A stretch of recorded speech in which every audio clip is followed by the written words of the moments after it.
and we will get started. Let me again say good evening to everyone, and thank you for joining us for this special call session this evening. This special called session of the Board of Trustees of Spring Independent School District is officially called to order on Thursday, May 28, 2020. On March 16, 2020, Governor Greg Abbott granted a request by Attorney General Ken Paxton to temporarily suspend a limited number of open meeting laws to the extent necessary to allow telephonic and video conference meetings in response to the COVID-19 coronavirus. Accordingly, due to health and safety concerns, as well as the stay-at-home order issued by the county judge of Harris County, this meeting is being conducted in video conference. The time is now 6:02 p.m. Board trustees present are Winfred Adams Jr., Kelly Hodges, Deborah Jensen, Justine Durant, Jana Gonzalez, Dawn Davis, and myself, Rhonda Newhouse. I would like to ask everyone to mute their microphones unless speaking to. Thank you. We will now hear from our Superintendent of Schools, Dr. Rodney Watson. Thank you, President Newhouse, and all the other trustees that are here. It's great to see you all this evening for this special called meeting. Tonight, our agenda is going to be pretty straightforward. If you remember during our last big work session, we provided you a huge update regarding all of the initiatives and things that we've done since the onset of COVID-19. Today, we're going to highlight one of our superstar teachers and some of the work that she's been doing. And we actually had her share that with the principals last Friday, and it was absolutely phenomenal what she's doing with her students. In addition to that, we want to talk with you a little bit more about summer school and the things that we're doing to plan for summer learning, whether that be through enrichment or remediation. And then last but not least, we are also going to talk with you a little bit about our plans for the fall. And included in our plans for the fall is talking about our schedule. And you all know and have seen in the news that Texas Education Agency Commissioner has provided a lot of guidance as it relates to what school districts should begin to plan for the fall. And so we're going to go through a detailed presentation of our calendar and get your feedback on that as well. And so without that, I'll go ahead and turn it back over to you, Ms. Newhouse, to get our presentation started. Thank you. Thank you, Dr. Watson.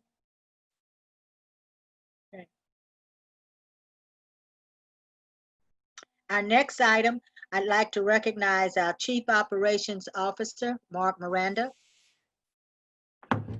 Thank you, Ms. Newhouse, Dr. Watson, members of the board. I'm really excited about the presentation. I'm just going to take 1 second, and I believe our presentation is going to get put up on the screen here in just a second, and then we'll get rolling.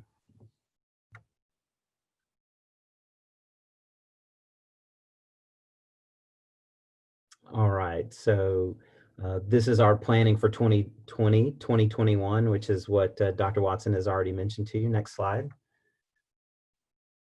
And so today what we're going to be able to discuss with you, we're real excited about the work that's been done. And Dr. Watson's already explained to you that we're going to have an Empowered Learning at Home exemplar. So we're excited to be able to present that to you. Plus, we're going to let you know about what we're doing really shortly. As soon as the school year is out, we're going to launch right into our 2020 summer learning plan. And then as Dr. Watson has mentioned, we're going to look at the planning for the 2020-2021 school year and be able to review a couple of calendars in response to the COVID-19 guidelines. And so we'll take a look at that. Next slide. But first, we get to talk about what we've done with our Empowered Learning at Home. And so we're excited to be able to show you, next slide, a presentation by Melissa Tejada. She's a bilingual teacher, a third grade bilingual teacher at Beneke Elementary School. And as Dr. Watson's already mentioned, we were able to see this presentation with the principals last week, and you should have seen our comments because they were amazing. And so without further ado, I'm going to turn it over to Ms. Tejada, and I think she's going to share her own screen and give us her part of the presentation as we go forward. Yes. Thank you so much for this amazing opportunity. I'm very honored to be able to share what we've been doing in class with all of you guys. Let me go ahead and present it. Okay, so this is what myself and my partner teacher, Ms. Cavazos, have been doing virtually in the classroom since the whole COVID-19 has been started. So the first thing that we did, and I'm actually a Ms. Teacher too, and part of my goal was to create a rubric for struggling and students that needed acceleration. So for the GT students, I decided to go ahead and put that with the PBL1, which was about the past and the future. So what I went ahead and did is I broke down the kids into groups from my homeroom and Ms. Cavazos' homeroom. And then I put within each group if they were struggling students or if they were students on target. And in the middle, I actually put what that would look like. If they needed extra instruction on the assignments, if they needed clarifications on directions, or if they needed feedback to be provided. I also noted if they needed to attend both sessions, if they needed parent support or teacher support. And as you can see, the kids were grouped like that. And the next slide, I also, for my goal, I had to create a plan that went with the rubric. So the same thing, I adapted it for the PBLs. And the first one shows a remediation small group plan. It has a date on it, what the focus is. And so the small group focus originally was supposed to be what they have not yet mastered. But I went ahead and put the PBL1 instead, which was the passing you, choose a person or event that has changed our history. I included the materials that they needed for the original delivery, and then what it would look like for the new instructional strategies, which would be the individual instruction. So we actually also broke out into groups for this PBLs. The one-on-one student interactions, like I said, the pictures of the activities with step-by-step instructions, answering questions during and after class, providing feedback, and samples of PowerPoint with more detailed instruction about it. I also went ahead and put which students showed minimal progress, satisfactory progress, and mastery progress. So like that for the next PBLs, for PBL2 and PBL3, we could actually see the progress that they were doing. And then I included the notes. Like that we could see what worked, what didn't work, what we could continue doing, and what we kind of had to look back, reflect, and change. So the same thing happened for the acceleration small group plan. We included the time, the focus for the small group plan for the acceleration, whole group delivery, what concepts they had to know for the PBL, which was social studies, people or events, culture, writing, and then the vocabulary that they needed to know in order to be successful, the skills needed, the hands-on activity that would kind of provide that extra help for the students, and a connection piece. Also prior knowledge that they needed. And I actually did the same thing with minimal progress, satisfactory progress, and mastery progress. So we could see if the students really needed that acceleration plan, or if maybe we had to reassess and maybe think, maybe they need the remediation. So that was another goal of mine from the MIS that I had to adapt. Okay, another thing that I had to do, and this was a new goal that was actually, oh no, sorry, it has a mind of its own. Let me go back. Okay. So another thing that had to be done was the student rubric self-assessment, which was my other goal for the MIS once I actually completed the small group plans. I was actually very big on rubrics. When I was in the classroom, we would do a pre-assessment, and then the kids would do a rubric, and afterwards we would have a post-assessment, and they would do another rubric so they could monitor their progress, and that's how they would write their goals. So I went ahead and adapted that also for the PBL. Although I didn't implement it into the PBL2, I did do it in English and in Spanish. And what I wanted to focus was on the skill of autonomy, because with these new PBLs, the students really did have to become independent and they couldn't rely too much on the parents. So we went ahead and did that. And we also went over this in class. This is something else that we created. Actually, my partner teacher created this. And it's kind of a breakdowns of the PBLs and all the assignments with the student's name. As you can see in PBL 1, a lot of the students were still in red, which means that they did not turn in any of the work. But this is because they were still struggling with technology. It was before the computers were able to get rolled out. And then as you can see in PBL 2, a lot of those students were able to turn in more assignments. And then even now with the third PBL, even though the assignment was barely due today, a lot of the students have actually already turned in their work. This helps us keep up with who has turned in their homework, who hasn't. Like that, we can message the parents directly with what assignments are missing and a reminder to turn it in on time. And also a reminder for us to know what percentage of kids are actually turning it in and being engaged. On the next slide, we actually use the PBL grade data that I just showed you. So the kids that are in red or in orange, we actually went ahead and sent this to the parent. It is in Spanish, but basically it's a breakdown of the assignments that are missing. The first one shows PBL 1, the dates that the assignments were due, the folder that they're located in, and the name of the actual assignment. And it shows if they either turned it in, yes or no, and their grade. And same thing for PBL 2. This we send out weekly, so this parents have a constant reminder of what is due and what it was supposed to be, just so it's a little bit easier on them. This is another thing we did behind the scenes that Ms. Cavazos also created.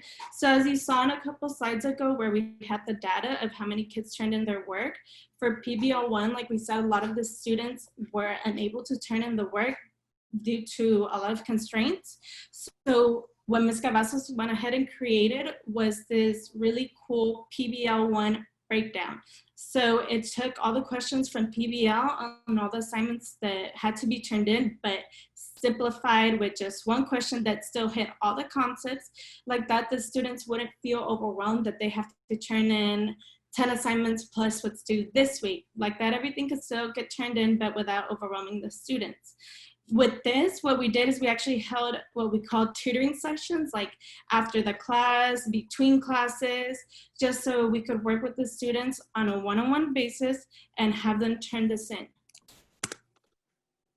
Another thing that we did, which was very important to me and Ms. Cavazos, was keep up with parent communication.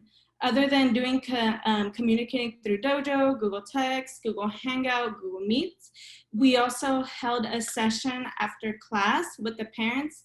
And here's the agenda on the side that you can see, just to really thank them for their support that they have given us, to let them know a little bit more in depth what the PBLs were about and the assignments, and also just the importance of talking to the students about what the school might look like, why it's important to still come to class, to still turn in the assignments, so the students can understand too. Also, the importance of turning in the work, not just showing up to class, and turning in good quality work. Me and Ms. Cavazos are actually pretty lucky that our parents are very supportive and usually do sit next to the students during class to provide support after we go out. So what we also started doing during our Google Meet sessions with the students is before class starts, we ask the kids if their parents have any questions, and we open the floor for the parents if they want to ask any questions or discuss anything about the current or past PBLs. One other thing we did was we invited a guest speaker, and this was actually for the PBL2, which just passed. PBL2 was about creating a eco-friendly and sustainable park, and he actually works for a sustainable water treatment plant. His company is in Mexico and over here, and the great part was that he's bilingual, so the students really got to be engaged because he did it in Spanish. And here in the bottom, you can actually see some of the questions that the student asked about what he does and how it can apply to the park and to the assignment that they had to turn in. And it was pretty amazing to see because the kids really got into the presentation and they took that information and actually put it in their own work. So it was pretty awesome. Another thing that so that was all kind of like behind the scenes. This is what we did during our virtual class. If you notice the pictures, those are PowerPoints that break down the PBL that I created for each week.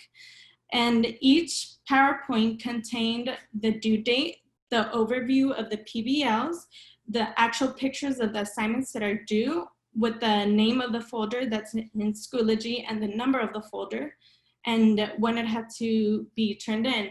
What we did is every day, well, starting Monday, would show these PowerPoints, and if it, let's say the PBL2 had to do with perimeter and area, I would break down perimeter and area and do step by step by editing the PowerPoint, and the students would take notes and follow the steps.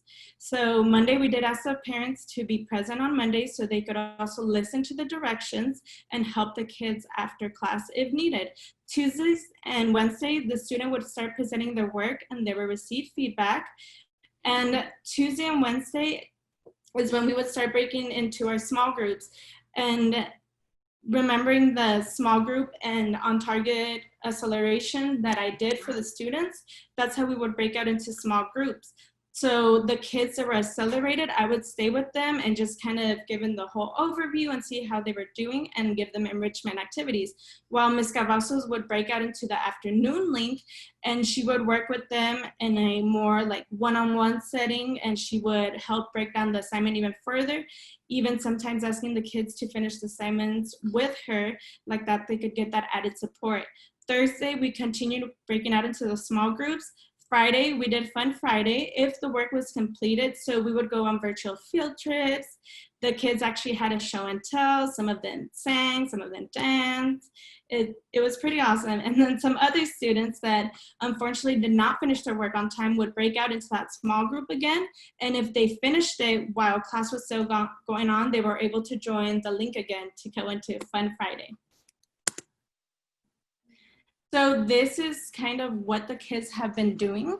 Some of the highlights for PBL1, which was, again, choose a person or event that has changed our history. If you see the first one about the Amazons, it shows a before and after the Amazons. And this one was actually pretty cool because the day he presented happened to fall on Earth Day. So we asked him to make the connection. Why is it more important now than ever to talk about the Amazons, to make sure that we keep it protected? And then if you notice, I have a work of the student that shows MLK and Gandhi. Another student that I did not put the poster here, but she did do Rosa Parks. During those sessions, we asked the kids to make connections between all three, like what kind of protests they did. Were they peaceful? Were they violent? What were they fighting for? Social justice and stuff like that. So I know one of the big questions during this whole virtual classroom is, are the kids learning? And even though I'm a first-year teacher, but I have gotten to see both settings in the classroom and these with the PBLs.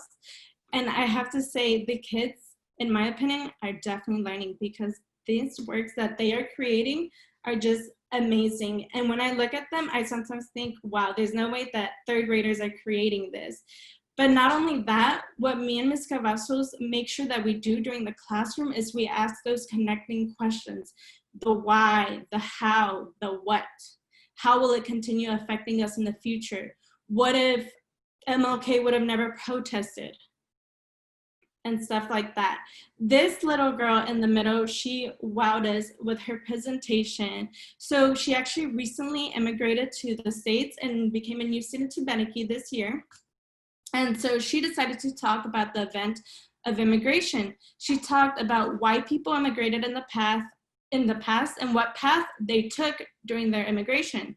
And she connected it to her own story about why she came to this country, what path she had to take into this country, and probably the effects in the future about immigration.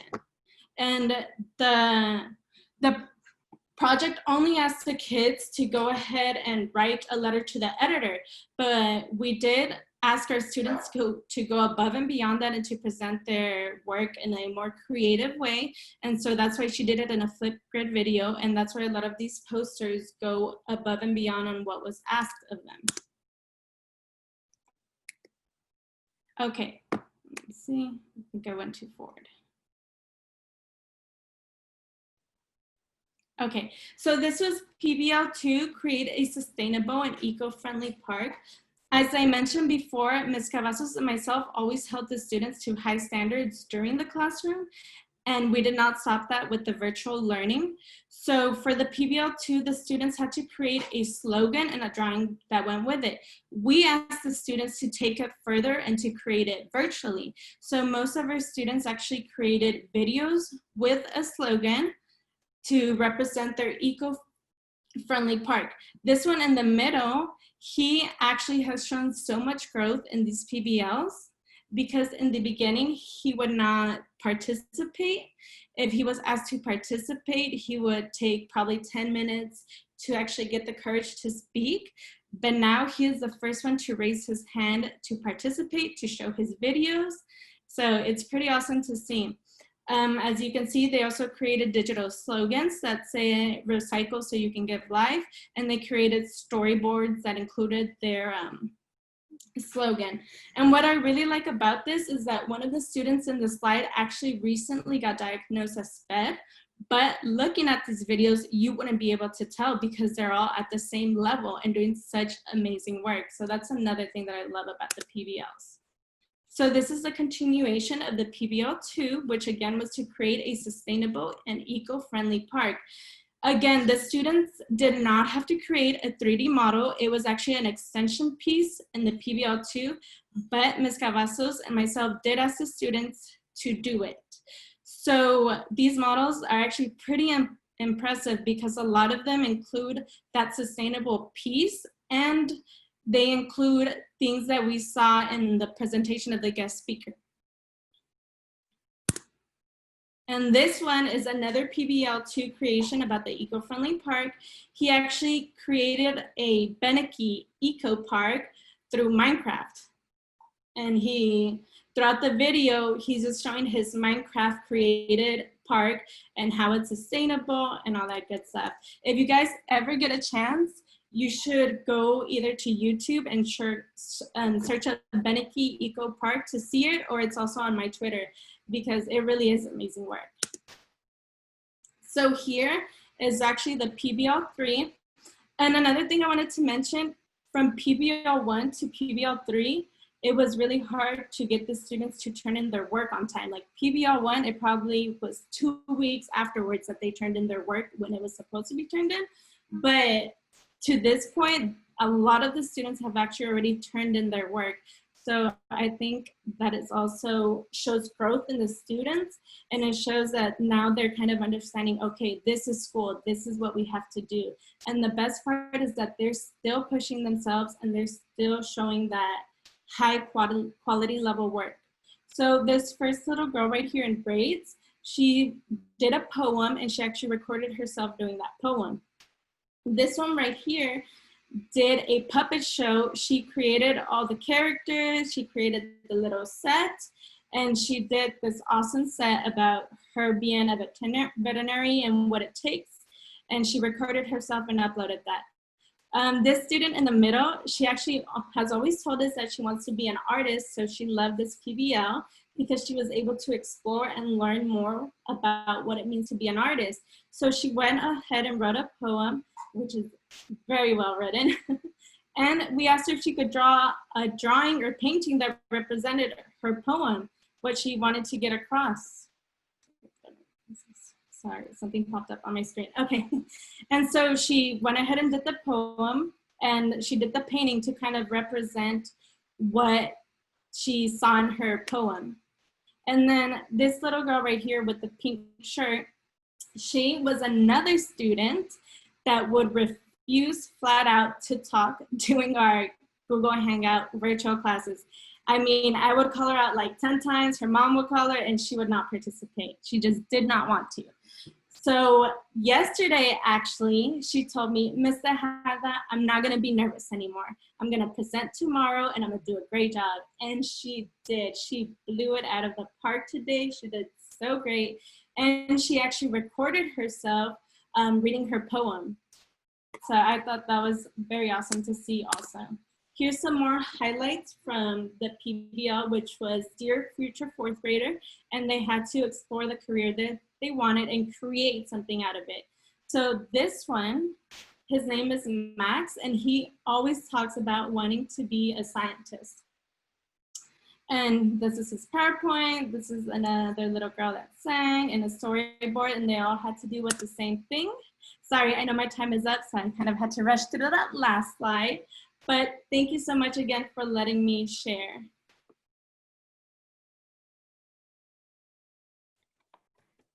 So now you all can see why we wanted her to show you. This truly represents an exemplar in PBLs. It really shows us what we can do with PBLs and give kids the ownership of their learning. I do want to say a very special thank you to the principal, Dr. Harris, Tracy Harris, and all the leadership you have for your scholars there at Beneke and the support you provide your teachers. The excellence we saw today mimics the excellence that you show in your leadership at the school, and I appreciate it. Thank you so much. Any questions from the board?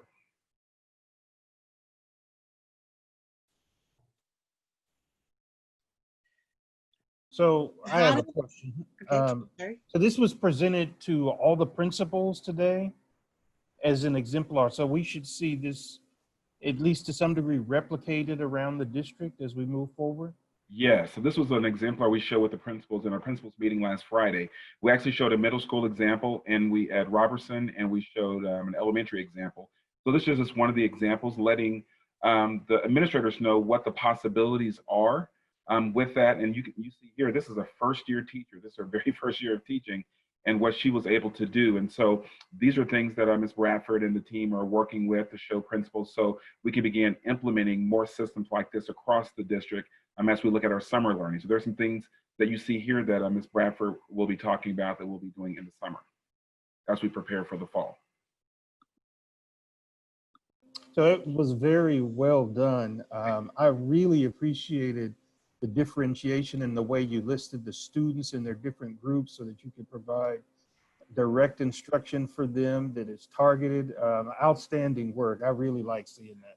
Thank you, Ms. Tejada. Ms. Tejada, I was fascinated that you have a parent with a child when you're introducing the PBL, and you seem to do that for all the students. So we've been trying for years and years to find out ways to get parents to be a part of their children's education. Could you just describe your experiences doing that? Ms. Tejada is actually logging back in. She said her computer froze and it kicked her out. So she's trying to get back in right now. But they had different sessions, and if she pops in, she can jump in. Or Dr. Harris, do you want to share? Harris. Yes. I know the great leadership of Dr. Harris played a big part in Ms. Tejada's presentation. So thank you, Dr. Harris, for working so diligently with your staff. Thank you. Absolutely, thank you. And thank you for allowing her to present. She's so excited and we're so proud of her. She is phenomenal. She's definitely a rock star. And there she is. Things that we do at school, she takes that and she just runs with it. We have parent webinars at school, but of course, Ms. Tejada, she's gonna do her own parent webinar. And she has those frequently, and it's not something new. She did that in the classroom when we were at school. She would have webinars consistently, or not webinars, but parent meetings. And she would show parents examples of students' work. She would have students presenting. She's just phenomenal. I'll let her share a little bit. Ms. Tejada, they're asking about your parent webinars or your parent sessions that you do. Yes, sorry, my computer froze and kicked me out, so I had to log back in. So like I said, Ms. Cavazos and myself got really lucky that our parents were actually pretty supportive from the beginning in the classroom. And we always maintained that open communication. As soon as we saw a student starting to slip or, get a little lazy, we would communicate with the parents immediately. Something I did use was Class Dojo. I would always post like little reminders there and ask the parents to communicate with us through there. So I continued that through the virtual learning. And then when the parents wouldn't answer, I called them every week consistently. I also kind of already knew who was neighbors with who, and I would ask kind of them to also talk to the parents and get them to communicate with us. We also had the school secretary call parents. And so So I communicate with some of the parents, and then I communicate with some of the students directly also. So that's another thing, because some of the parents are kind of like, you know, leave it to the students. So we had to kind of do both. That's persistence. Oh, yes, very persistent. She will find you, Dr. Watson. She's going to hunt you down. So if parents didn't answer on Class Dojo, I would send them a Google text message. If they didn't answer, I would call them and leave a voicemail. So yes, definitely very persistent. And same thing with my partner teacher, until finally we were able to get everyone to answer. And like I said, the main thing we do now, just kind of so the parents don't feel like we are bombarding them every week trying to communicate with them, we open the floor before class and ask the kids to ask the parents if they have any questions, any concerns or anything like that. And that's another way that we communicate, and that also the parents have mentioned that they find a lot easier. Ms. Tejada, I have another question. I have seen some experts in the field suggest that because of the emotional upheaval of this year, that they were recommending, where possible, to have a consistent adult with the children. Is this something Beneke's considering at all, having a third grade teacher go ahead and teach the same group in fourth grade? We have considered that, but our teachers work closely together. We do vertical planning together. So even though the student may be in another grade level, they're very familiar with the students. So that's something that we can consider. However, they're so familiar with the students, and they work with the students now, even if the student's not in their class. So it won't be a total shift for the student. That emotional and social, that support will still be there. And I was going to add that the fourth grade teacher, bilingual teacher, was actually my mentor teacher. So I know she's going to also do an awesome job because she taught me everything I knew. But actually, today I texted Dr. Harris about one of our students that does need that extra support emotionally. And what me and Ms. Cavazos did was provided for her virtually, and it's not easy. Teachers do have to go above and beyond for the students still virtually. And it's something that does have to be talked about, but it is possible because the students started showing growth during class with their support, and she still continued to show growth during this time. But that's also because we have given her a lot of emotional support. Me and Ms. Cavazos are there for her pretty much 24/7. We did everything in our power to get her a laptop. We do everything in our power to make sure she gets assignments, that during class she feels, you know, still that love and that support. And that's also another thing that I forgot to mention in the PowerPoint as I was presenting it, that in our classroom, we always kept a positive environment for the kids. And the kids actually did the same things with each other. And we kept that going in our virtual classroom. So Dr. Harris, I'm looking at Ms. Tejada and Ms. Cavazos. Cavazos. Cavazos, yes. Yes. Thank you. Ms. Cavazos as team teachers. Oh, yes. Looks like they were teaming together and working as team teachers. Do you have teachers at other grade levels that are also team teaching together? Is that a kind of a format of your school? Absolutely. We're all one big team. So we team and we teach and we make it happen. And so we are departmentalized 3rd through 5th grade. So the team. And so Ms. Tejada is the math science teacher and Ms. Cavazos is the ELA teacher. And they work closely together. So they are paired in 3rd through 5th grade. Okay. Yes. Thank you. Well, this is Ms. Durant. I didn't have any questions, just some praise. I want to thank you for your passion. I like the word team teaching because, as we all know, we win as a team. And so it looks like you've knocked it out of the park. I've struggled with where we go from here and what kind of success we're actually going to be able to accomplish with our students to ensure that we're preparing them And when we see the type of work that you've been able to glean in just such a short period of time, it really has not been that long of a time, just in a few months. You have students that have created projects that I think would have normally could have taken months, you know, for us to get them to that point. So I'm really proud of the work that you're doing, and I want to thank you so much, and for putting my mind at ease in saying that this can really work. We can teach, they can learn.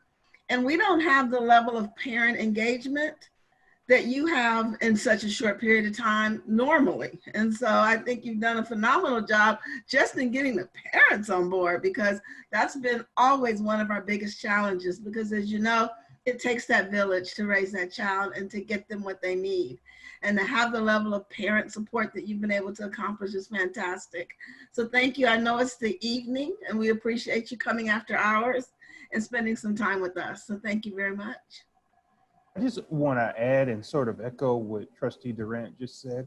I noticed as I was preparing for this meeting and going through some of the presentations, references to ICLE. And so what I've seen with my own children in the project-based learning is the rigor and relevance that we were not successfully getting in our brick and mortar classrooms, right? And you see that in the participation rates with the kids, like when the chart that she had that showed how as the kids got their technology issues sorted out, there was a much greater participation rates. And I know, we were struggling with attendance and the rigor and the relevance. And so this looks like it's doing it.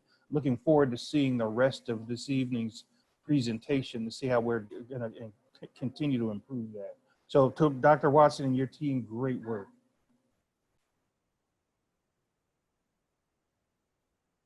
Winfrey, your point is well taken. I think that's a conversation that we had in cabinet a week or so ago, that the pandemic has been something we never would have expected that we'd ever have to go through. But to some extent, we have more student engagement than we've had before the presentation, and more student ownership of their own work and parent support. And so no longer can we say what our parents will or will not do, because they've risen across the district and across levels. I mean, some of the percentages at the high school level of students that are engaged in the work and doing that, I mean, that's a testament to what the teachers have been doing. And so we want to continue building on that. We know that to Ms. Newhouse's question at a meeting or so ago, we're continuing to listen to the teachers. We had a teacher meeting group with our ACE committee this past week, and our teachers are on fire. They're excited about the work. They have ideas about what they think we should do to change, to improve, to get more direct practice in as well, to make sure that there's continuity of learning. So we're listening to them, as Bradford has a whole group of people that she's just getting feedback and more feedback from them. And so we are going to continue to improve it. But in terms of student engagement, our kids have been engaged in ways that I couldn't have imagined them to do it, especially during a pandemic. And so for that, I say to the rest of the team who's doing all that work, thank you. Thank you, Ms. Bradford and Dr. H.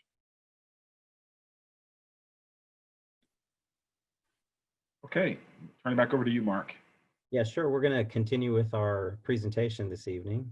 And so the presentation's coming back up, but a couple of things just to piggyback on Dr. Watson.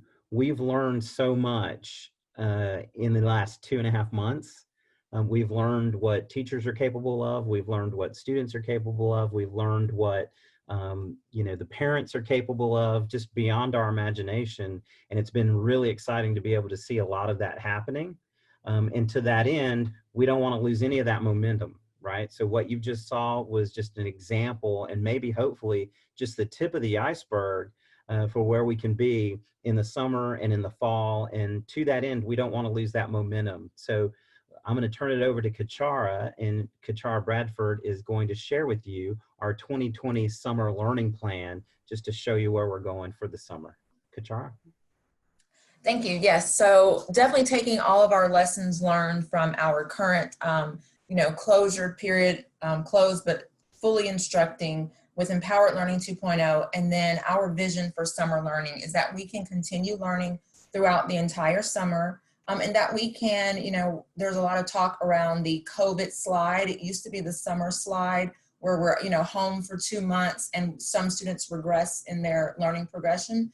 So we want to mitigate any of the negative effects of students being at home during the COVID slide, and then just improve upon all these lessons that we've learned with Empowered Learning 2.0, improve upon the work, hearing from lots of teachers, hearing from students, hearing from administrators on what really can work better for our students with project-based learning, and following that remote blended learning model. So before we had a blended learning model, now we have a remote blended learning model that does include synchronous instruction where students are learning together, as well as that asynchronous instruction where they are learning independently, having more collaborative experiences, so meeting in small groups remotely, as well as some adaptive tasks through our online adaptive programs.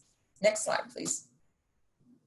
So when launching summer learning this year, we took a different approach from doing what we have traditionally done, and really started from scratch with this summer learning task force.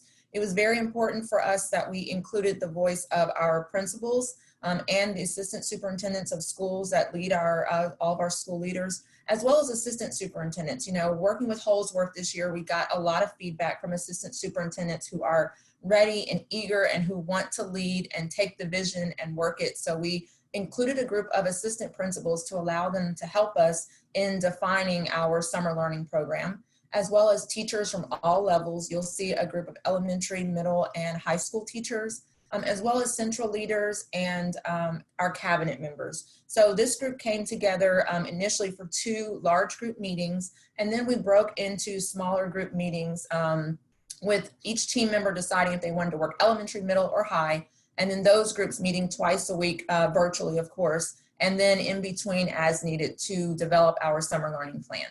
Next slide, please. So for summer learning this year, we get the opportunity to offer summer learning to our students, including special education, multilingual, and programs for our gifted and talented students. So on the left-hand side, you'll see our 2 main remote learning opportunities. The first one being teacher-directed. And so this is where a teacher will meet with students specifically for the remote learning intervention groups. And so we are targeting students based on the middle of year MAP scores. So if you remember, I think shortly before we left for spring break, we did our middle of the year MAP presentation, and you all were able to talk to several principals about the interventions that they had in place for students. So we're pulling that data and looking at the rosters of students and really being very intentional about targeting our message to these students based on their middle year MAP, as well as our students who may have not passed an end of course assessment in high school, or are in need of credit repair, credit recovery, grade repair, or extended school years, looking at our special education students who may have regression.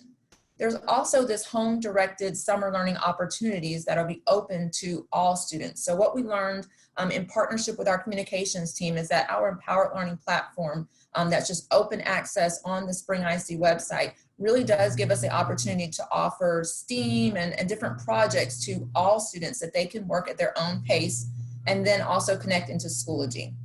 Next slide, please. So when we talk about just a new vision for summer learning, and Dr. Watson may be saying this is an old vision for summer learning, because he has mentioned previously in the past, wanting to have summer school more than one session or multiple sessions, or target literacy and do like a before school, boot camp. So we really played with a lot of ideas. We thought about 4 sessions, we thought about 3 sessions, and we came to this idea of 2 summer learning opportunities, having one in June and one in July, both being 3 weeks long, where students could take both sessions, go to the first session, go to the second session, a lot of choice and flexibility, of course, working remotely, the opportunity to engage in these multiple sessions, as well as, this is a new update, is an AM session and a PM session. So before, we had mapped out the students' learning day to be about from 9 a.m. to 1 p.m. and thinking, that would be our primary source of instruction. And then we did get feedback that some parents are working over the summer. They may not be able to sit with their student and, engage with them during the class. And some of our secondary students have jobs as well. And so offering a PM session where some students can enroll and register, their families can enroll and register in the morning, and then other families would prefer to have these late afternoon, between 3 and 7 p.m. opportunities to meet with their teacher, to receive instruction, to receive intervention, to work on their assignments in the evening. So there's more flexibility, more choice, and this schedule also works really well for teachers. One of our primary concerns, the survey we sent out to our task force, the feedback was, will any teachers want to teach summer school? Will we be able to recruit the teachers that we really need? And overwhelmingly, teachers are very interested in working this summer. They're very interested in supporting their students. So we actually have more interested staff members than we can actually hire, which is a good thing. So there's interest in offering these multiple sessions at various times. Next slide, please. So the first level is the project-based enrichment. So continuing with the, the vision that we have for project-based, really relevant, rigorous learning, offering a literacy camp, which includes things like book clubs, creative writing, readers theater, while also targeting, specific TEKs that we know our students will need, especially as we know next year we will be, taking the STAR assessment in the end of course, as well as a multilingual pre-K and kindergarten camp, which we've done traditionally, but now offering it remotely to really focus on English language acquisition and literacy, and then a STEAM camp looking at coding, robotics, as well as integrating the visual arts and some virtual labs. So I know Dr. Jensen is probably thinking, how will we do labs? But we do have a great partner where we can do some virtual labs with students so they really have that experience of that lab type experience. And then a GT, pre-AP, AP, and dual credit summer learning opportunity. So those are looking at the College Board strategies, of course, allowing our students to take dual credit as they'd like, as well as some of the social emotional learning that our gifted and talented students really need, and exploring the creativity. So shifting our thinking from blended instruction to more, these are blended learning opportunities. Next slide. And then intervention and assessment. So one of the things that we, didn't hit as hard, I think this time with the current closure and the project-based learning is looking at how we're having ongoing progress monitoring and assessment. If we could go back and do it over again, we would have had those little checks for learning in there. So we're really going to do a lot more with that this summer. And we have students specifically in courses designed for their level of need based on their middle year MAP scores, looking at how we can intervene around those specific skills and standards that we know those students individually need. So one of the beauties of doing summer learning this way without having to be in buildings is that a teacher can have a whole course, like a third grade math course, that has students from every campus across the district. Her little group of 8 students could come from any campus across the district based on specific areas where we are intervening. So we're really focusing on targeted intervention lessons, as well as giving our students access to our online intervention programs, which they've used before, as well as pre and post assessments, and then assessments each week along the way. Another piece that we'll have is the exit ticket. So when we were, before we left for the spring break, we had a great system with teachers giving exit tickets and every day knowing those 3 to 5 questions that students could answer to show progress. So for the summer, we're going to integrate, a lot more around assessment, specifically in the areas of literacy and mathematics, targeting students' needs, but also giving us good progress monitoring all along the way. And then the credit recovery and the EOC, it's really EOC review. Our students won't take the EOC this summer, but they will have the opportunity to take it again in December. So really targeting intervention and focusing on specific areas student need, as well as providing those formative assessments and checks for learning. So our current scope of work, we have done with Dr. Cobb and our research and accountability team, pulled and reviewed the data, and we targeted registration to specific groups of students based on their data. So one parent group would receive a message specifically for the summer learning intervention. Another group of parents received the summer learning registration specifically for the multilingual pre-KK camp. So we've done a great job of matching the registration to the student need and shooting that out, and then also looking at the data from students right now and how they're learning for their project, for their current empowered learning, and then grabbing those groups of students to participate this summer. We've been communicating to staff. We have our class rosters that are being built. We've planned out our training. We are in the process of hiring some very innovative positions this summer: digital learning coordinator, instructional technology specialist. So really looking at, like you saw in that example, phenomenal teachers who also can deliver instruction remotely and really engage students. So right now we are finalizing all of these areas to be able to begin on the June 10th date with this whole task force team. Next slide. And that's the end of our summer learning. I'm going to go ahead and pass it back over to Mr. Miranda. Yeah, I wanted to, before we go on, I wanted to see if there were any questions for Kachara on the summer school.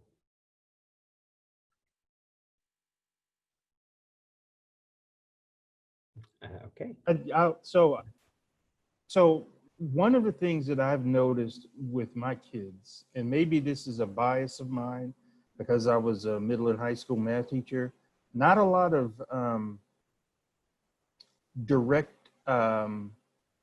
not a lot of math content. My daughter was in the 8th grade, is in Algebra 1. And the way she explained it to me, they just essentially stopped getting Algebra 1. They were really focused on the project-based learning modules. But I have a concern that she basically missed multiple TEKS in the Algebra 1 curriculum. So I wanted to know how we were addressing that. So for the summer, we have pretty much two plans. So one is the project-based learning plan, which is really our enrichment and engagement. And then we also have specific lessons that teachers will be teaching this summer. So for students in grades K through 8, they will have a 30 to 45 minute class session, which is a math lesson. So we've pulled out standards. The teacher is going to teach it. So it's more of a direct instruction during that time frame. So it's a very specific math lesson. And then they will have the assignments and the assessment that goes along with it.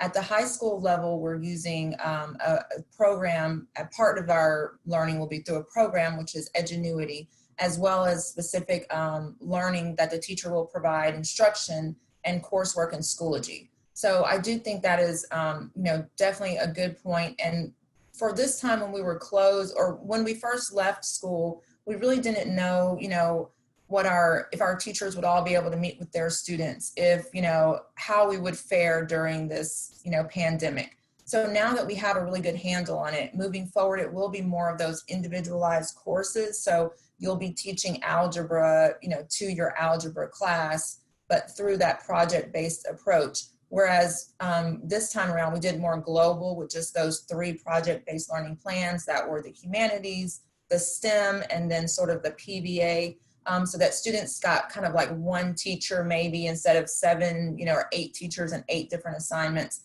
So moving forward, we will be breaking it down into those specific content areas. So students will be scheduled in algebra. They'll see their algebra teacher, but we'll embed the pieces around project-based learning, but it will be more content driven. So we're starting that this summer with those specific lessons that teachers are delivering. Before we wrote all the project plans kind of like to student facing, and then we had the curriculum, hows that we really weren't utilizing.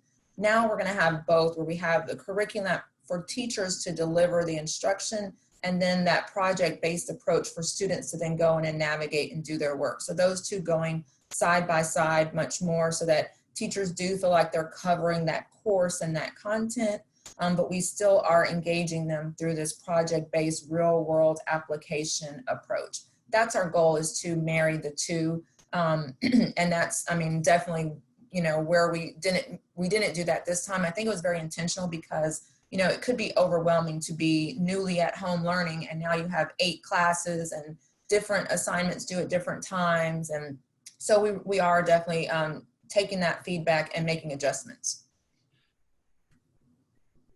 Thank you. Ms. Bradford, I have a comment.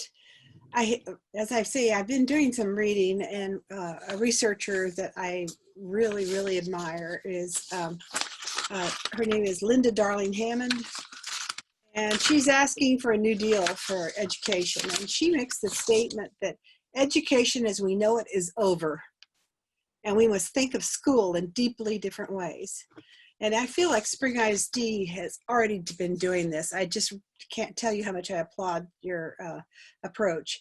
And I will tell you that project-based learning, as we hone it, because this, first time out, you're not hitting everything you want to, especially, I absolutely hear your concern, Mr. Adams. Did you notice in the Beneke projects that there was one that was a 3D miniature playground? When I used to work with teachers, one of the projects we did was an NCTM book project called Balabi Land. Have you heard of that, Mr. Adams? And it was amazingly successful for kids to learn proportions, to create things in miniature for their little tiny Balabi people. And I can see this in the future with algebra. When you get projects where somebody starts having to solve a quadratic equation to do the project, it gets different. It's not the teacher saying, you need to know this equation, and it means like nothing to kids. But when they have an actual project or a problem they're approaching, and suddenly I have to do this math to collect my evidence or to do my project, it gets to be the kid saying, I need to know this, and they get so much more motivated, and they are so much more into an achievement mode rather than having a teacher deliver the message. So I really applaud the direction you're going, and don't expect us to be there right this year. We are building it, and I can tell you, I really strongly believe we're going the right way. Thank you. I definitely agree that, sometimes when we get into project-based learning, so much learning is happening and students and teachers maybe don't even realize the learning that's happening through just the measuring and the building and the designing and, talking to students and them talking about creating a project plan. And that's definitely non-academic. There's no TEKS that say that, but it's a life skill of mapping out for the next 3 weeks, how am I going to be successful in this project? And so just that lens of critical thinking. But thank you so much. We do want to continue. We want to, refine. We want to bring, the data that really documents and shows students learning, not just in creativity, but also in meeting our state standards.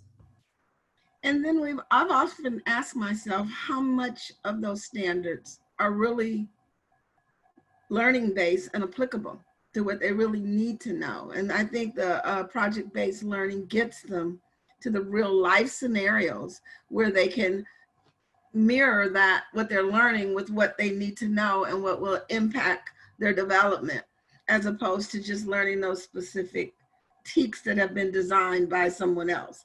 So I know we aren't covering all of it. I agree, it's ongoing, we're learning, but did all of it really need to be covered?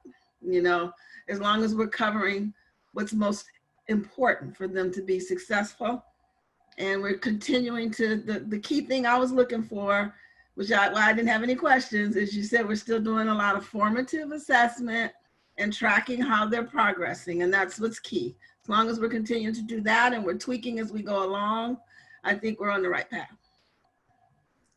Thank you. Yes, it is that balance of, what we really know students need to learn and what we are also held accountable for, and finding that sweet spot between the two. And I think it does also help us to narrow down our curriculum, that maybe, sometimes we get broad and we're trying to just cover everything, that coverage model, to really narrowing down, knowing those readiness standards, knowing the relevancy, and really honing in on those critical learning standards for each grade level. So this has helped us tremendously to just launch and do it.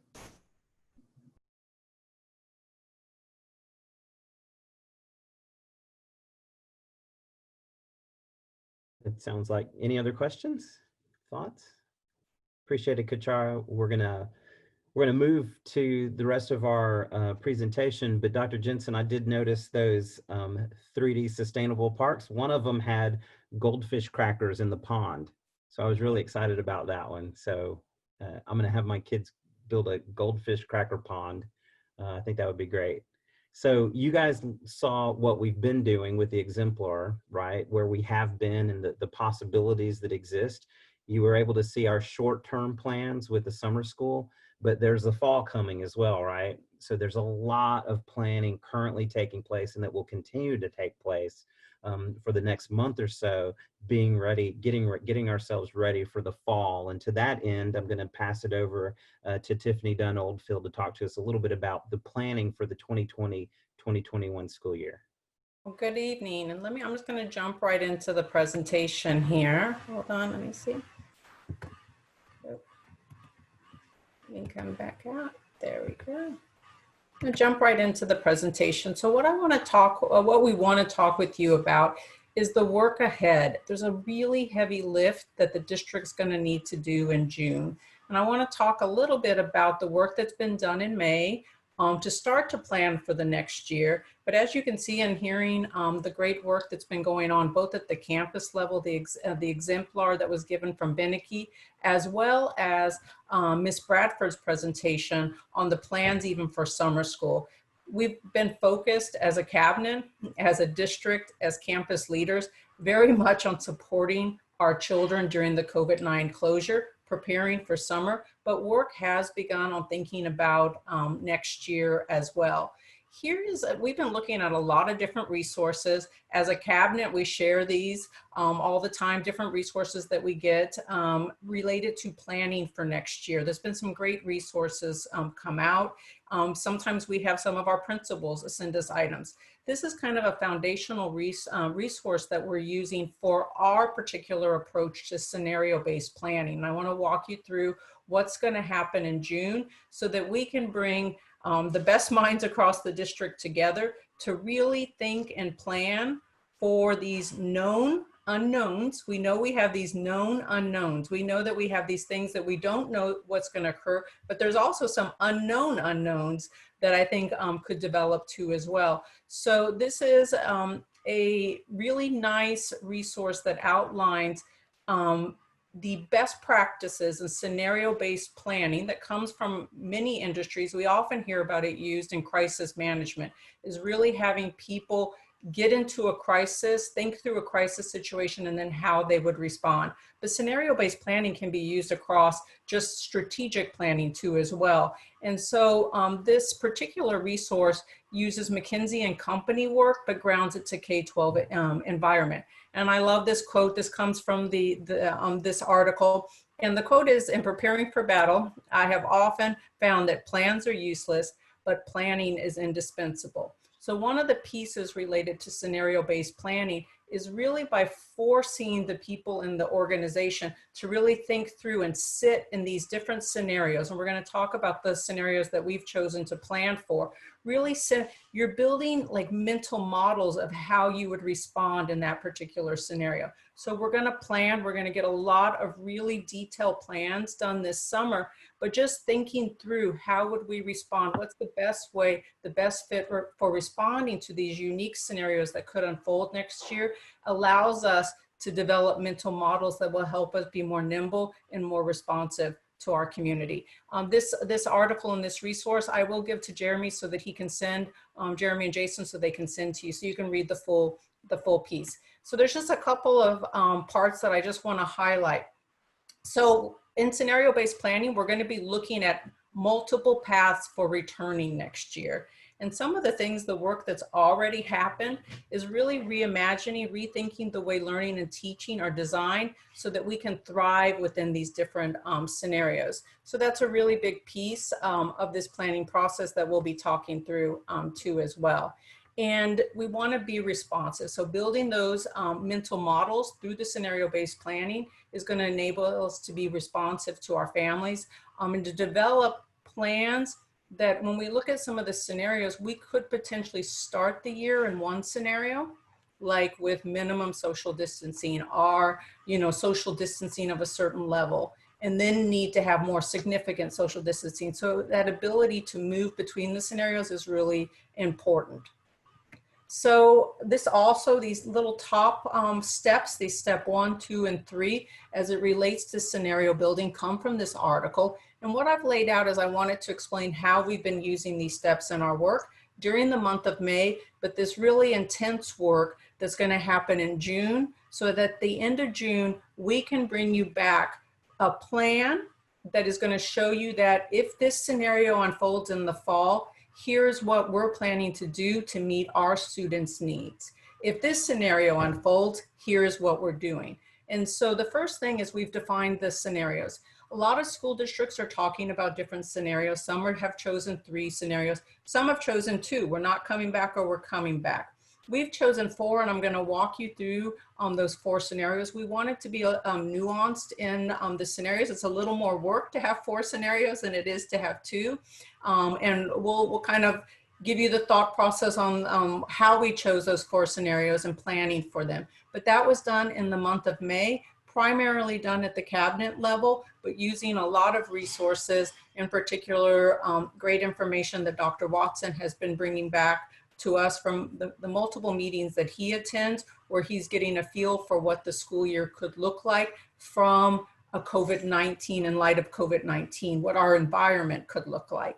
So with that work in May also, our school leadership office and our assistant SUPs use guidelines from the TEA to come up with some calendar options based on TEA recommendations in light of COVID-19. And they're going to be bringing, that's on the agenda and part of the presentation today. So that's the month of May.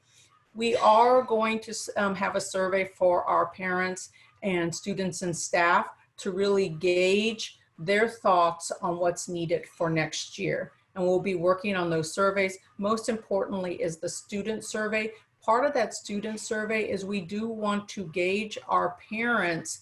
Would they want to return in light of COVID-19? We know in all school districts in our area and across the state and across the nation, we are hearing that some parents do want a remote option for their students for a multitude of different reasons, but they may want some of the things that we were talking about, the project-based learning, they may want that as an option. We know they want that. Actually, we know they want that as an option to continue. Some families are going to want their children to continue in remote learning supported by their school district. So we want to gauge what percentage of that is for the district. We also want to do more surveying of our technology needs for whatever scenario we're in next year. So we're going to talk, and I'm going to walk you through these cross-functional groups. So to the month of June, we needed to we wanted to get these scenarios and make the decisions on the scenarios. We wanted to do the work on the calendar. But one of the important parts was allowing our principals to focus on their students and getting them through that last PBL. And we wanted them to be part of our scenario building process. So kicking off next week is our kickoff meeting to really go through these scenarios and build out these little micro plans. And all of our principals are participating in one or more of the little planning teams related to the micro plans for the scenario building. And I'll walk through that. But all of that's with the goal of coming back to you at the end of the month in June and presenting to you a high level, but enough detail so you know what are our plans based on if this unfolds in the fall or if this unfolds during the year, what is our plan for responding and supporting our students? So part of the McKinsey study, as well as the document you're using, is that once we build those out in July is to really go into the details and look for those roadblocks and those things that we need to be thinking about to implement those plans. And then in July and August is to really, that goes July and August, to really communicate with our families, help them know what we're doing, what we're planning, the thought that we're giving to our plans for the next year. And also you'll see here is that we do want to be marketing the different options that we're giving to our family in light of COVID-19. So they're aware of the many options that we hope to provide our families next year. So we've chosen 4 scenarios, and there was a lot of debate on the 4 scenarios, but here's what we came up with.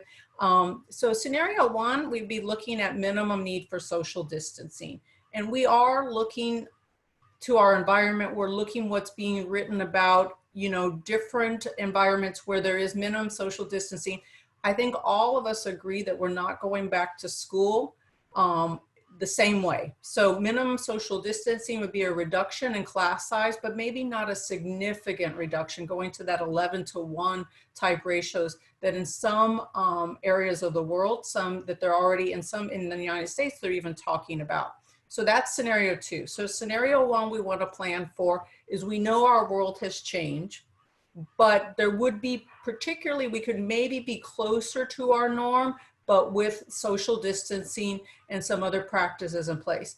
Scenario 2 would be, yes, we're coming back to school in some form or fashion, but we're going to have to take steps for significant social distancing as part of our structures, our class schedules. Scenario 3, and is one that the TEA has been talking about, and the calendar responses that, that Julie, Dr. Hill and Dr. Hinojosa will talk about, is significant social distancing. We're coming back to school, but also with rolling closures. The potential for the need, if there are COVID-19 spikes in our community, to close school down for a period of time. And then the last scenario is we don't come back to school and it's remote learning or continuing with remote learning. And of course, we don't hope that's the scenario that we're in, but it's one that we feel like we need to plan for. And in planning for that scenario 2, it enables us to plan for that potential choice for families to continue remote learning, even if our schools were open. If a family didn't want their children to return for whatever reason, planning for scenario 4 enables us to have that as a strand and a choice for our families. So on the left hand, so this is our scenario-based planning matrix. At the top are the 4 scenarios that I just walked you through. And we also had a lot of debate at cabinet level on the left-hand side of this matrix. And it's hard to choose. This is not everything that we need to think about by any means. We're gonna need to think about a lot of other things. But these are these really important levers to coming back to school in some form or fashion, to instructing our students next year and supporting them, that we need to think through the lens of the 4 different scenarios. So class configurations, what would a class look like? You know, in significant social distancing versus minimum social distancing. School schedules. If we have to move to class configurations with much reduced number of students in a class, what would that look like from a school schedule perspective? You know, what do we need to look at? We were talking about transitions in the hallways for our students. And of course, instruction, student supports, instructional technology, staffing, professional development. As we look at the models that we want to implement based on the scenarios, is making sure that our teachers are well prepared to support what we're planning for. Family supports change greatly, and I'm going to compliment the team that sits in CNI. When we went to remote learning, a little army was put together to support our families on the phones for all the technology, Schoology type questions, and that was, you know, really done in a week. But the number of calls that they received, so really thinking through how we support our families in these different scenarios with the plans that we come up with. And of course, child nutrition, transportation, and then just the management of our facilities, you know, the custodial practices, all of those pieces related to our facilities. So these are the items on the left are what we came up with our planning teams. So so for class configurations, we're building out plans across the scenarios. We're also building out scenario 1, scenario 2, and scenario 3 and 4 plans. And that's a little bit better defined on this next slide. So when you look at this, we're going to need to have a plan for scenario 1 that covers all the items on the left-hand side of the matrix. For the second scenario, the third scenario, and of course the 4th scenario. When we look at the planning teams, though, we see some groupings. We want these to be, so each planning team, the 11 planning teams, we're going to have cross-functional teams. All of our principals are represented in one of these planning teams. All of our principals. I presented high level this scenario-based planning last week at the principals meeting, and my fellow cabinet members, as well as the assistant soups who are on this call today, they know my phone started to get bombarded with text messages from our principal saying, Tiffany, I really want to be part of this. I want to be in this planning team. And my email blew up, my phone blew up. As I was still presenting, my phone was blowing up because principals do want to be part of this. And we're super excited on how engaged they were in participating in this process. I think they were happy that we were waiting till the first week of June, that they're able to get through this last PBL, but they're very excited about participating and being part of this important process to plan for next year. So when we look at class configurations and school schedules, we see one plan developing, and that's really the way our schools are going to look and function next school year. That's, you know, bells, that's the way how many kids are in a classroom and all of those pieces. Instruction and student supports includes those three important, the instruction, the work that Kachara and her team has been doing. Student supports is our SPED, is our ESL, and all of those important supports that we need to provide for students in addition or supplemental to their regular instruction. And then instructional technology, staffing and professional development we see as one combined plan at the end, having these two planning teams, but coming up with one combined plan, and then a plan for student and family operational support plan, and then a facility plan.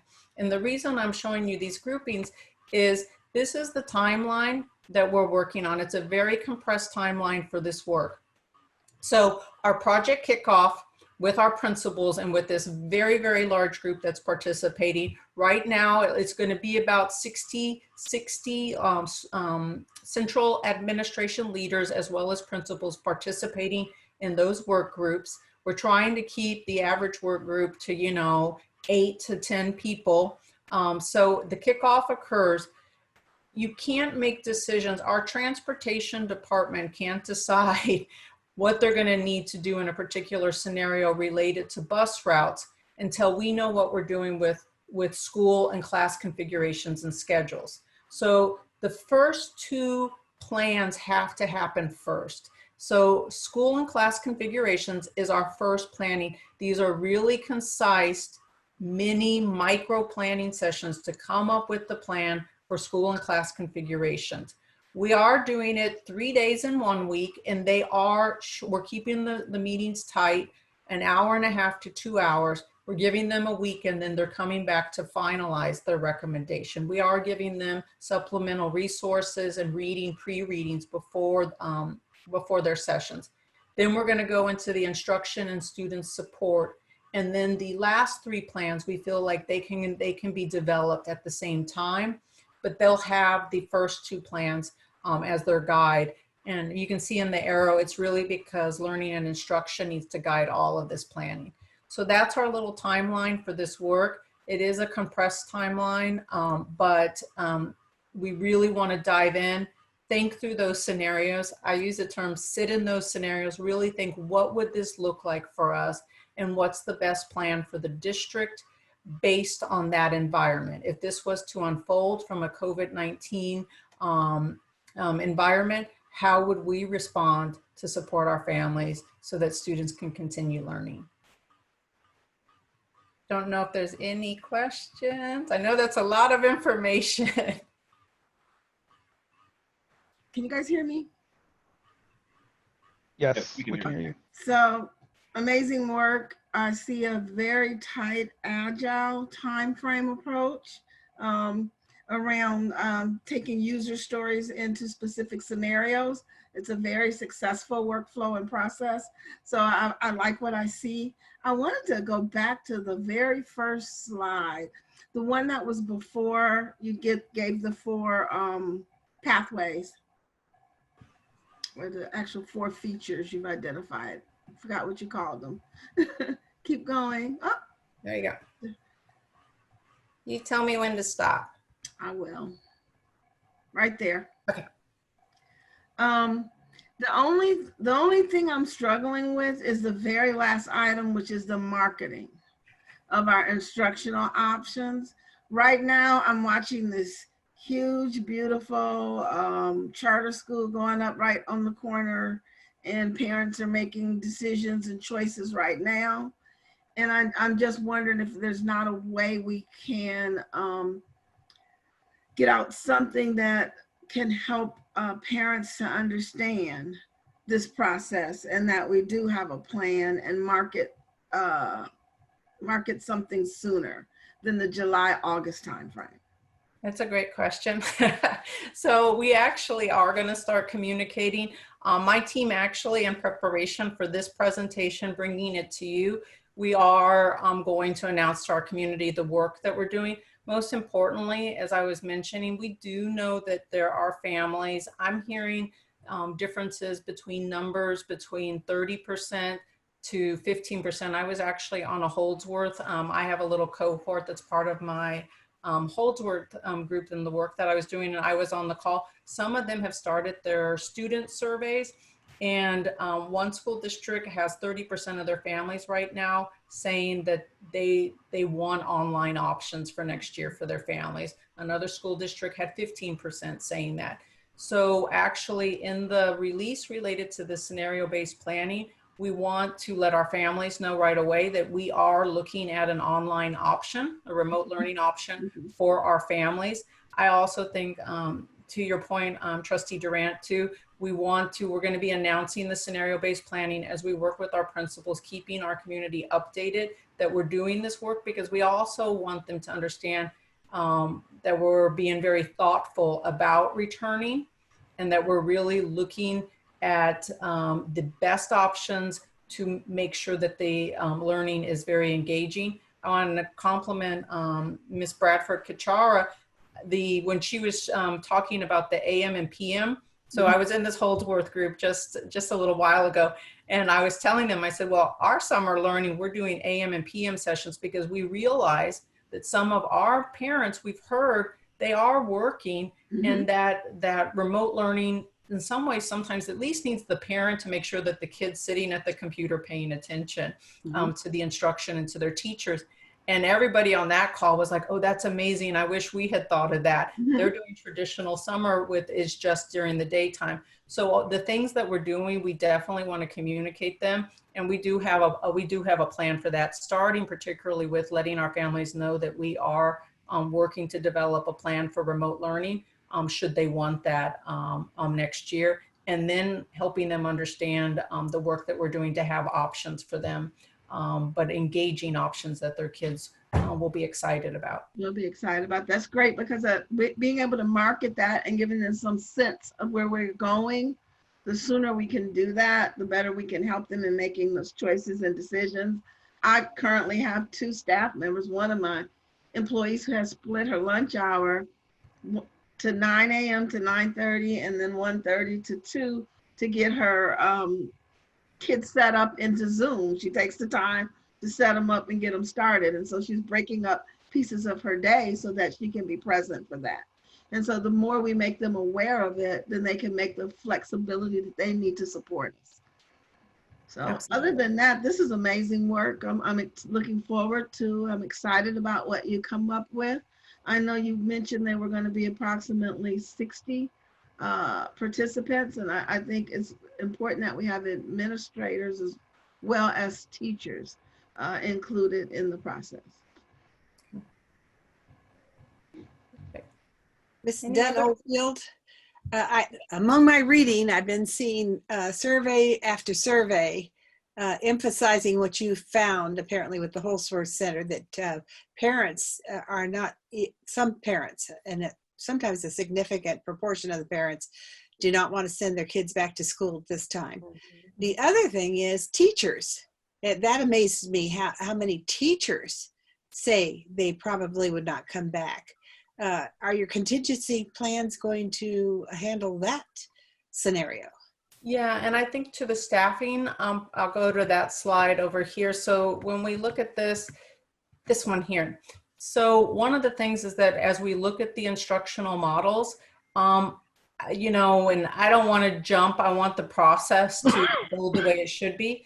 But one of the things is that if we have to have significant social distancing, it will have to have some combination of remote learning at home. And so I do think some of the staffing models that will unfold, once we have some of those plans, in place is really looking at how we can work with our staffing models for potentially allowing, we're also hearing some school districts are already planning for teachers over 55, for instance, the remote learning, if you were doing a hybrid approach, and I don't also want to jump, but I'll just say some things that we're seeing and we're hearing about, and will definitely be part of the discussions.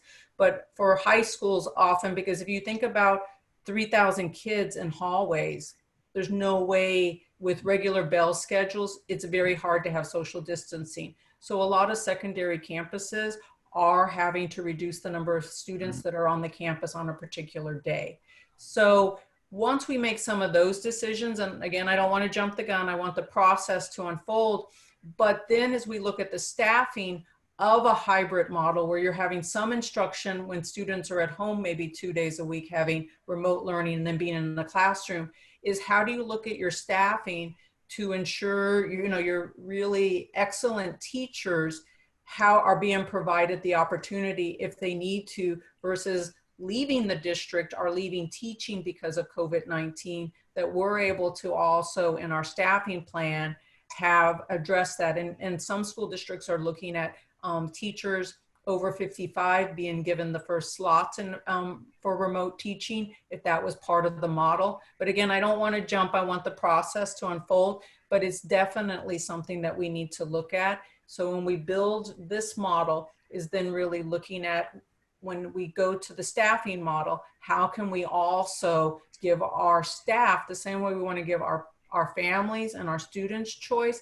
How do we give our staff choice based on their level of concern related to COVID-19, based on, you know, pre-existing medical conditions or age too as well. And that's why the order is really important.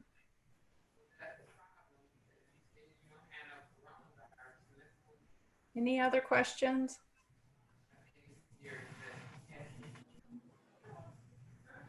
I think we're all very impressed with your plan, Ms. Dunn Oldfield. We were curious as to how we were going to start the year off, and you have given us a development timeline that is very reasonable and I could see working for our district. So thank you for this information and sharing it. It's the cabinets. I'm a good clicker, so they had me do the presentation, but it's the cabinets. And one thing I do want to add too, and I know that Ms. Westbrooks is on, and when we're having these conversations, it's going to be because we all know that we're in a tough budget environment too. So it's going to be, we're going to have some, we really are looking at the facilitators. We want to allow the people to reimagine, you know, that step of reimagining. But we are going to have some great facilitators in there too, because we do need to reimagine it within our budget constraints. And I think there's great opportunities to do that. So I know that Ms. Westbrooks could jump in, but I did want to just, we're going to have that piece too, because we really want to have people reimagine what learning instruction could look like, but we are in a tough budget environment, and keeping that in mind as we do this work is important. As board members, we have been invited to various TEA webinars put on by our State Association of School Boards. And a lot of it is planning for fall, what is happening. And what you have presented here is exactly what I have seen in many of the presentations. And I was wondering how we were going to carry it out. So I think you're right on target. I hear about Fort Bend doing so much and putting it out there what they're doing, but you really have a plan laid out that we can see the timeline and see it work. Thank you. I just wanted to comment on how important I think having this timeline is, and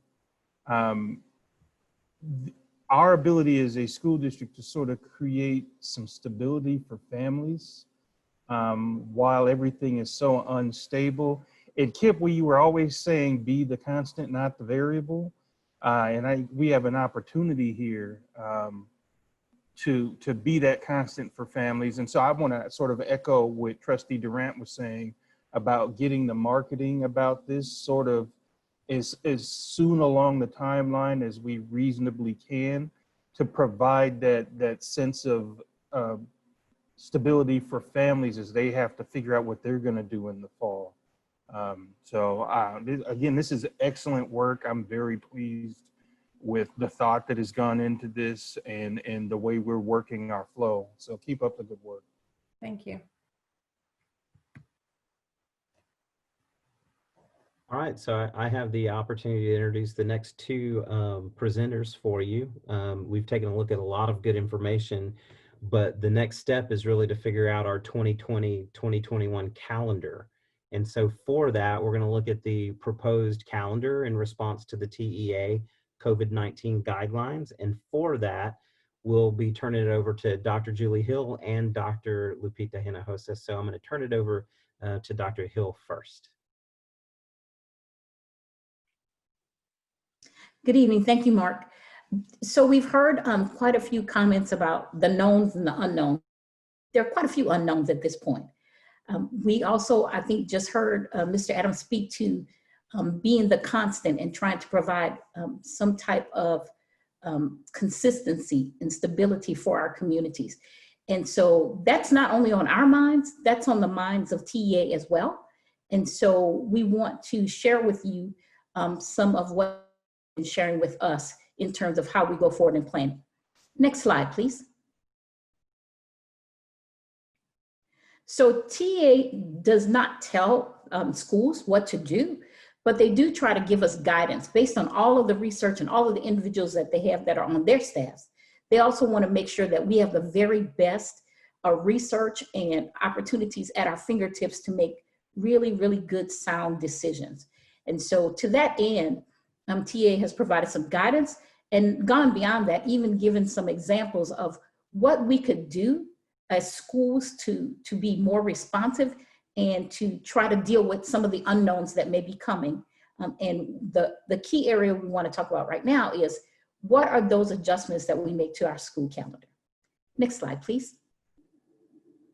So at this point, we're all pretty much anticipating that there could be another set of disruptions.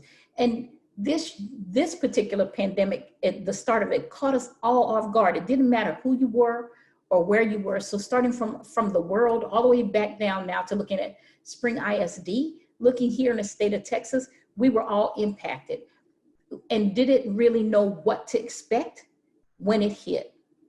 But lessons learned give us an opportunity to look to see what is it now that we can do to be better prepared. We don't want to be caught flat-footed like we were before. So what is it that we can build in to make sure that learning, because that's all we really want to focus on. That's our number one priority, whether it's TEA or it's Spring ISD, is to make sure that learning happens for students.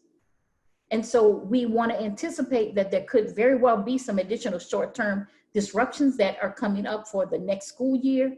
But we want to figure out what is it that we can do? What type of calendar can we create for our students coming back to school, regardless of what mode it's in, because you know that we're creating plans for how to come back to school. But how do we minimize any disruptions that might happen? How do we not only minimize disruptions, because that's only the basic part. What is it that we're going to do to make sure that we have little or to no or less, much less loss of learning than we've had this past time? Now think about it. We know that we've learned some things from our first version of remote learning, and we've learned some things for our PBLs. We're beefing them up. We figured out where we want to do some things that are different in terms of the formative assessments to make sure that we're checking for understanding. We want to make sure that we're providing intervention as well as acceleration. And so to do that, we also want to build into the calendar for those things to be able to happen as well. Now, here in Spring ISD, as you recall, we're a district of innovation. So there won't be substantial change management for us to work with our calendars because we already have an exemption that allows us to flex the start of our school year and the end of our school year. So for us, we're already poised to get right on board and to move to a calendar that really is going to allow us to anticipate the disruptions, but minimize their impact, because that's what this is really about. Next slide, please. So to that end, what TA is giving us some guidance on is creating an intersessional calendar, a calendar that will provide the opportunity to anticipate possible closures, and then to be able to move around times that are built into that calendar to make sure that there's a minimized loss of learning and continuity for students, that stability that we're looking to have in place for our families. And so that's going to look like moving around some breaks, extending some, starting sooner, ending later, but it's building in time for what we don't yet know may happen. Next slide. So there are some design considerations that a TA has put in place, and we actually, all they've given us is what could be, and then Dr. Hinojosa and the team that she worked with are going to bring you what could be here in Spring ISD. So this is just generally what went across to all of the districts in the state, but we want to take a look at that. That's the framework that we will have our conversation then around our calendars with. Next slide, please. So this is a sample of a calendar that could be created. And as you can see, the key down at the bottom, everything that's in dark blue is where students are in school. In gray is where you see breaks. The benefits here are that we're going to build in some really big breaks that will allow us to anticipate what might happen. But at the same time, some flexibility is built in so that we can have some opportunities for intervention or acceleration as they are needed. And we can continue to make adjustments. So here you see that school would start at the very beginning of August, and you've got a break in November, you've got an extended break in January, you've got an extended break in March. So those are really just to, well, as you see, I tell you what, next, let's see if we can get a clip. So what happens if we have a closure that occurs in October? That takes 2 weeks out of October. Well, we would want to have a calendar that's intersessional that will allow you to build in the makeup time for those breaks already in the calendar. We don't have to recreate the calendar midstream because we are building in breaks that are flexible. So those flexible weeks then that we have in January, because see, with those 4 pieces that were gray, there were actually 4 weeks between the end of December and beginning of January. We can actually now make up for the closures that happened in October by using 2 of the weeks that we had planned to be closed in January. We can now be open when we're able to return. And then finally, this allows there to be no impact to the loss of schooling. There's no loss of days. And so we have had the continuity to be able to continue instruction regardless of what mode we're doing it from. And we've also been able to plan for the unexpected closure. Next slide. And we're gonna go. So I'm going to, at this point, hand it off to Dr. Hinojosa so that she can take you through what are the ideas that we've come up for Spring ISD to make sure that we can plan for the unknown, but provide stability for our students and our families, as well as for our staff. Dr. Hinojosa?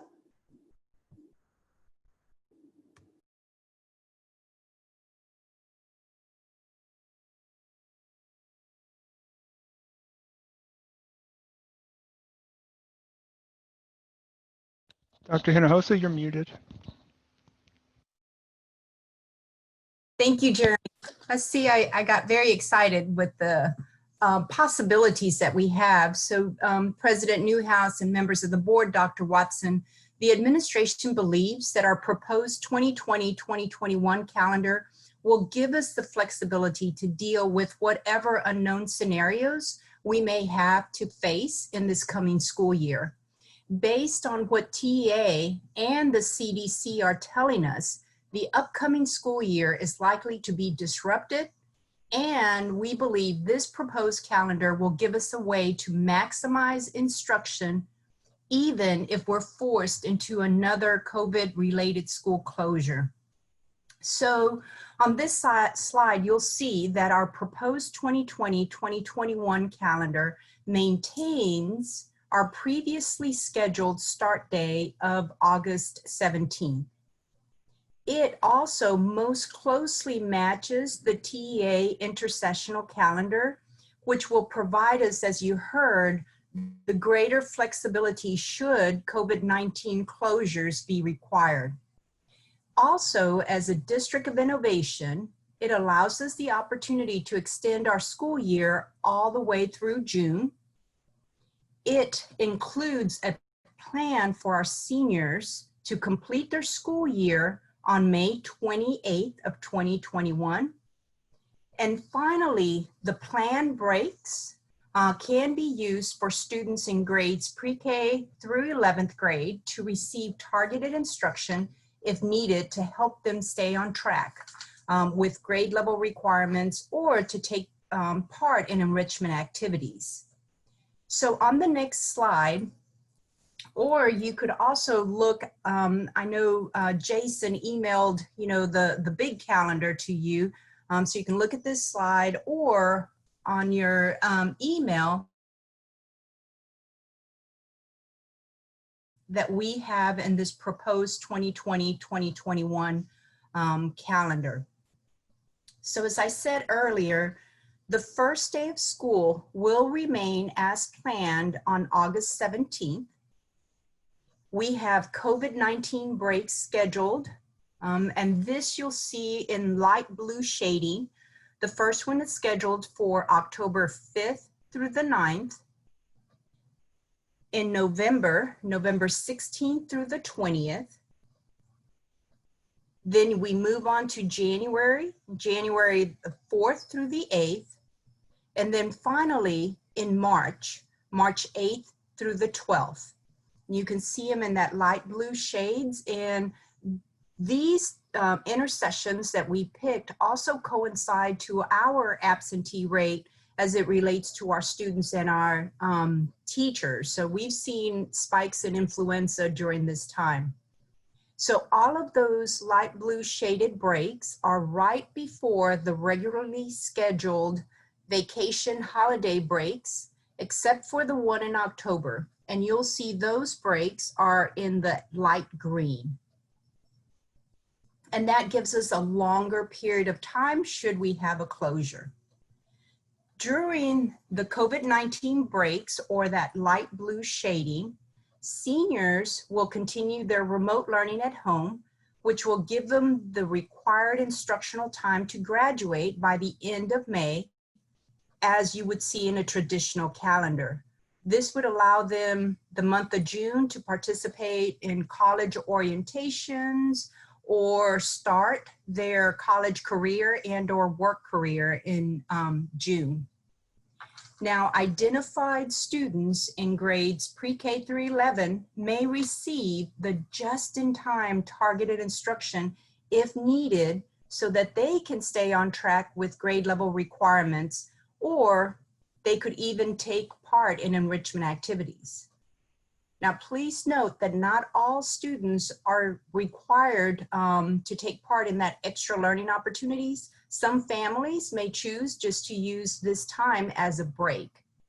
And finally, because we have these intersessional breaks built in, it gives us the flexibility to adjust this calendar as needed because of these embedded breaks and having that longer instructional year.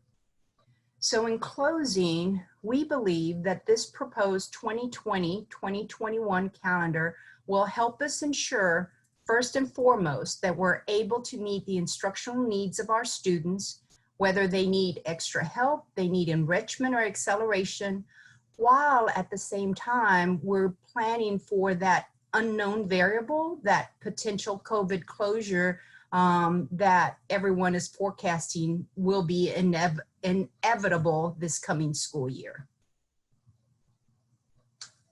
So at this time, if you have any questions or want to take some time to really look at the calendar as is.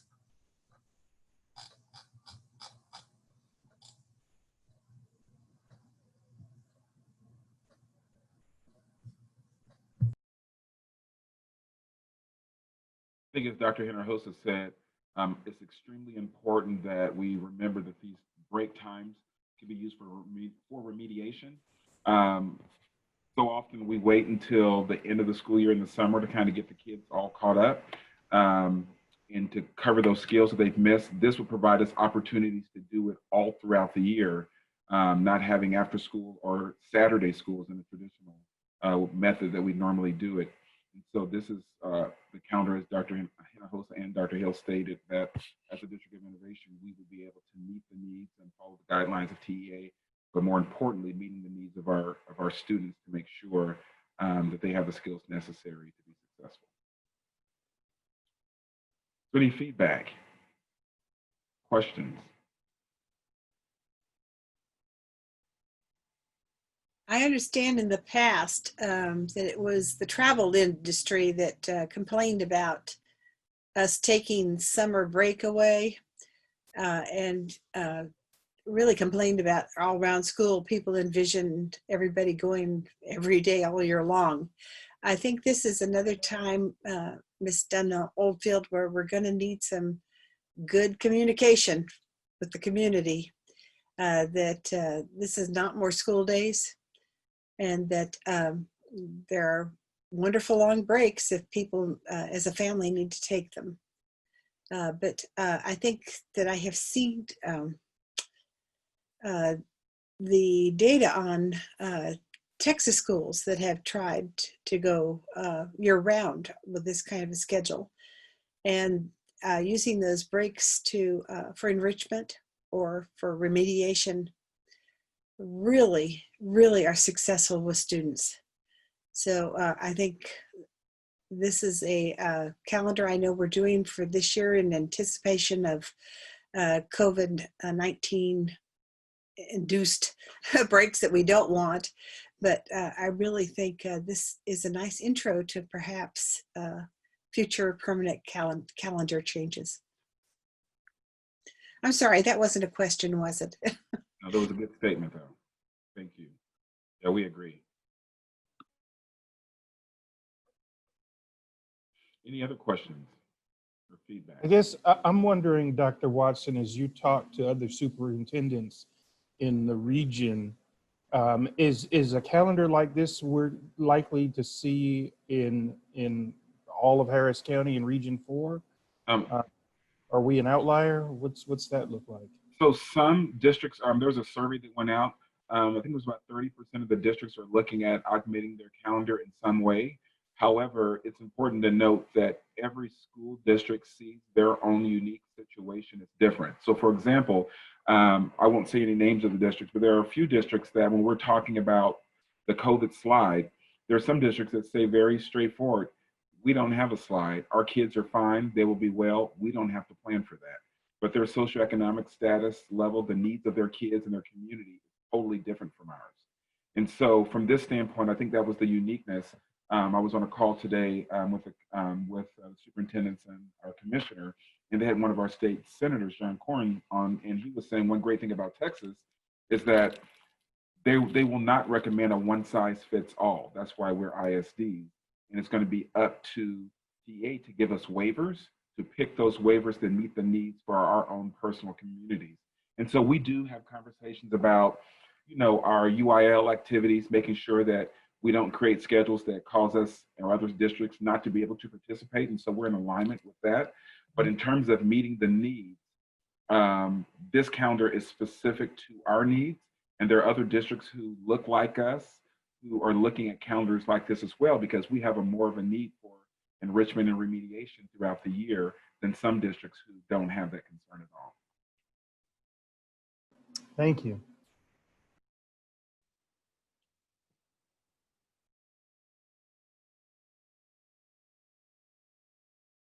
Okay, if there's no other questions, we can, I think we're turning back over to you, Ms. Newhouse. Great. Okay, thank you. And I'm continuing to look and reflect back on some of the TASB webinars that I've listened in on. And it's clear that many districts will be extending their calendar year into June.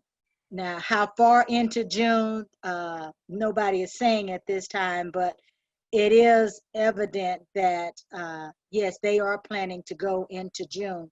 And I see we are too. So I think we're kind of right on target with other districts in terms of our innovation calendar here. So let me ask the board, are you ready to vote on this calendar? Any other concerns?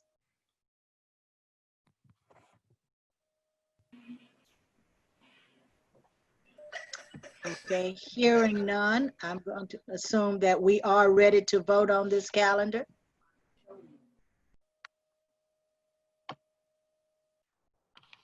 In that case, I'll now entertain a motion that the Board of Trustees approve the revised 2021 instructional calendar as recommended by the administration. I move that the Board of Trustees approve the revised 2020-2021 instructional calendar as recommended by the administration.